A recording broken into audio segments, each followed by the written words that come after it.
রাকিব হাতে একটা ব্যাগ নিয়ে এসেছে। এমন সময় লিজার সাথে ধাক্কা লেগে রাকিবের হাতের ব্যাগটি নিচে পড়ে যায়। রাকিব ব্যাগটা তুলতে গেলে লিজার নিচে তাকিয়ে দেখে একটা টাকার বান্ডিল পড়ে আছে। লিজা ঝটপট তার হাতে থাকা ফাইলটা টাকার বান্ডিলের উপর ফেলে দিয়ে বলতে থাকলো, আরে ভাই, তোমার লাগেনি তো কোথাও?" "না ম্যাডাম, আমার লাগেনি কোথাও। আচ্ছা ঠিক আছে, আপনি যান তাহলে।" "আচ্ছা ঠিক আছে ম্যাডাম" বলে সেখান থেকে চলে যায় রাকিব। এবার লিজা ফাইলটা সরিয়ে টাকাগুলি হাতে নিয়ে ভাবতে থাকে, এত টাকা, এত টাকা কাজের ছেলের কাছে কি করে এলো? যাই হোক, ভালোই হয়েছে, টাকাগুলি আমি রেখে দেই, শপিং করা যাবে। এই বলে লিজা টাকাগুলি নিয়ে সেখান থেকে চলে যায়। রাকিব কাজ করছে। এমন সময় শিহাব এসে রাকিবকে বলল, কি রাকিব, টাকাগুলি এনেছো? জি ভাই, টাকা এনেছি। আমার মায়ের গহনা বিক্রি করে টাকাগুলো ম্যানেজ করেছি। এত কথা শোনার মতো সময় আমার কাছে নেই, আমার অনেক কাজ আছে, তাড়াতাড়ি টাকাগুলি দাও। জি ভাই, এই এক্ষুনি দিচ্ছি। এটা বলেই রাকিব তার ব্যাগের কাছে গিয়ে যখন ব্যাগটা দেখে তখন রাকিব অবাক হয়ে যায়। আরে, আমার টাকাগুলি কোথায়? আমি তো কিছুক্ষণ আগেও টাকাগুলি এখানেই দেখলাম। ভাই, আমি টাকাগুলি এই ব্যাগেই রেখেছিলাম, কিন্তু এখন পাচ্ছি না, মনে হয় কেউ চুরি করেছে। এই, মিথ্যা কথার আর জায়গা পাস না, তাই না? আমার সময়ের কি কোনো মূল্য নেই? টাকা চুরির মিথ্যা নাটক করছিস এখন? বিশ্বাস করুন, আমি মিথ্যা বলছি না, টাকাগুলি আমি ব্যাগেই রেখেছিলাম, এখন পাচ্ছি না। পাচ্ছি না বললেই হলো? যেখান থেকে পারিস আমার টাকাগুলি তুই দিবি। কিন্তু ভাই, এখন এতগুলো টাকা আমি কোথায় পাবো বলেন? টাকা কোথার থেকে পাবি সেটা জানার কোনো ইচ্ছাই আমার নেই, আমার টাকা লাগবে, ব্যাস।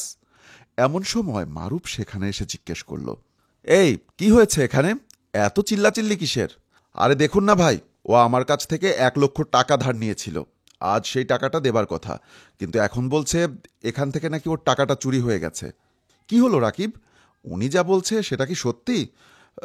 জি স্যার, আমি ওনার কাছ থেকে 1,00,000 টাকা ধার নিয়েছিলাম। সেই টাকা আজ আমি দেবার জন্য এনেছিলাম, কিন্তু এখন দেখছি আমার ব্যাগে টাকাটা নেই। আমার টাকাটা এখান থেকে চুরি হয়ে গেছে। কি বলছো তুমি?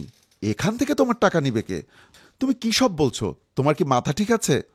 এমন সময় শাকিল নামের একটি ছেলে এসে বলল, জি স্যার, উনি যা বলছে সবকিছু ঠিকই বলছে।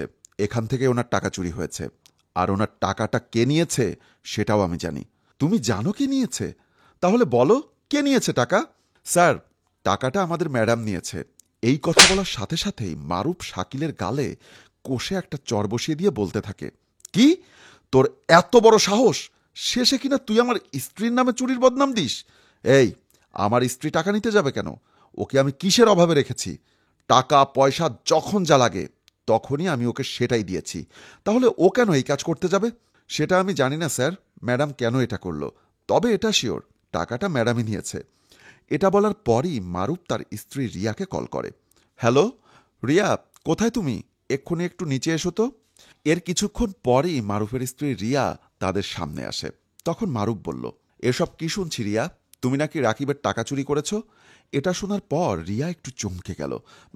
মানে, কি বলছো এসব? আমি কেন টাকা নিব? দেখো, আমি কোনো টাকা নেইনি। ম্যাডাম, মিথ্যা কথা বলবেন না, আমি আপনার টাকা নিয়েও দেখেছি। আপনি যখন টাকাগুলো তোলেন তখন আমি পাশে দাঁড়িয়েছিলাম। রাকিব ব্যাগটা তুলে নিয়ে যাবার পর আপনি টাকাগুলি নিয়ে যান।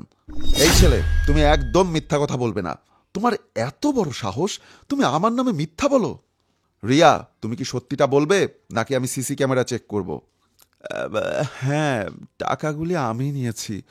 আসলে আমি ভেবেছিলাম টাকাগুলি দিয়ে আমি শপিং করব। ছি রিয়া, ছি, তুমি শেষ পর্যন্ত টাকা চুরি করলে? কিসের এত কমতি ছিল তোমার যে এই করতে হলো তোমাকে? দেখো, তুমি যে টাকা দাও সেটাতে আমার হয় না, তাই আমি এই কাজ করেছি। কি বললে তুমি? আমি যে টাকা দেই সেটাতে তোমার হয় না?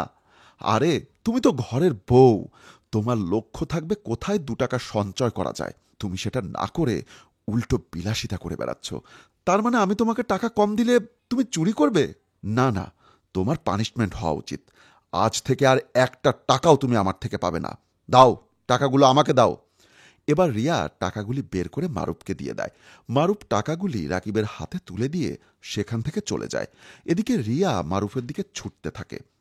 যেও না প্লিজ, প্লিজ আমাকে তুমি ক্ষমা করে দাও, আমার ভুল হয়ে গেছে। আমরা লোভে পড়ে অনেক সময় অনেক খারাপ কাজ করে ফেলি। লোভ মানুষকে নিকৃষ্ট বানিয়ে দেয়। তাই আসুন লোভ থেকে আমরা দূরে থাকি। আমাদের এই ভিডিওটি যদি আপনাদের বিন্দু পরিমাণ ভালো লেগে থাকে তাহলে অবশ্যই লাইক, কমেন্টস এবং শেয়ার দিয়ে আমাদের সঙ্গেই থাকবেন। খুব শীঘ্রই আবারও কোনো নতুন গল্পে আপনাদের সাথে দেখা হবে। ধন্যবাদ সবাইকে।